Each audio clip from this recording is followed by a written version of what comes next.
భారతదేశంలో చాలామంది మధ్యతరగతి యువత, middle class, lower middle class youth వీళ్ళందరూ కూడా అమెరికాకి వెళ్ళాలి, డాలర్లు సంపాదించాలి, ఇంటికి అమ్మా నాన్నకి డబ్బులు తిరిగి పంపించాలి, వాళ్ళు దాంతో ఇల్లు కట్టుకుంటారు, సుఖంగా ఉంటారు అని ఆలోచిస్తూ ఉంటారు. లాస్ట్ డికేడ్ అంతకుముందు 1990s నుంచి మొన్నటి వరకు ఇదే కథ అనమాట. ఎందుకంటే ఇక్కడ రూపాయి డాలర్ ఎక్స్చేంజ్ వాల్యూ తీసుకుంటే కనుక మనం డాలర్లో సంపాదిస్తే ఇంటికి డబ్బులు పంపిస్తే కష్టాలు తీరుతాయని ఆలోచిస్తారు.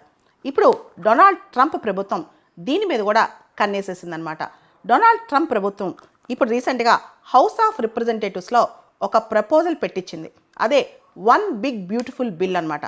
దానిలో రెమిటెన్సెస్ ఏదైతే విదేశాల్లో వర్క్ చేస్తూ సంపాదించి స్వదేశానికి పంపించాలనుకుంటారో దాని మీద 5% ఎక్సైజ్ డ్యూటీ వేస్తారంట, 5% పన్ను వేస్తారంట అనమాట.